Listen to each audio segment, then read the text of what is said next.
Hello guys, I'm Neil Fabregas. Sa videong to, share ko sa inyo yung tool, yung isang malupit na tool na ginagamit ko sa pag-screen capture. So magagamit mo to sa iyong online business. So hindi mo na kailangan mag-print screen para kunin yung photo ng screen. So dito, diretso na to guys. Ngayon, tuturo ko sa inyo kung paano. Ang tawag dito sa tool na to is Jing Screen Capturer.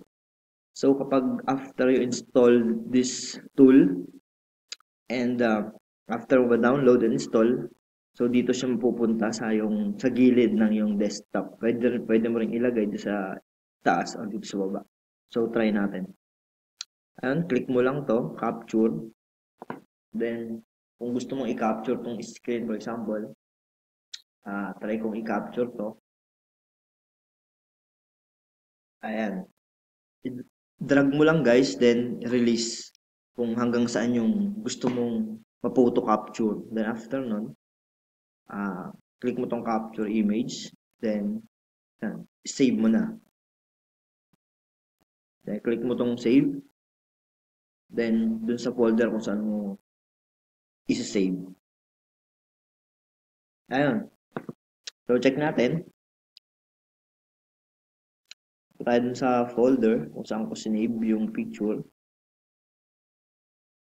So eto na yun guys.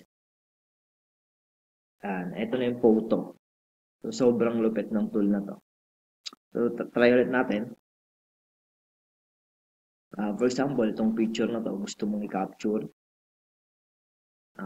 So, punta ka lang dito sa Jing, then capture mo tong photo na to. Kung hanggang saan mo i-capture, i-drag mo lang siya kung hanggang saan, then release mo lang. Then, click mo tong capture image and save. So, ayun guys, eto na yung image na kinapture natin. Para makuha tong malupit na screen capturer na to, so, mag-iwan ako ng link sa baba ng video na to para ma-download and ma-install mo tong tool na to. Or and add mo ako sa Facebook and message mo sa akin yung email mo para ma-send ko rin yung download link sa'yo. So, ayun guys. Thank you and God bless.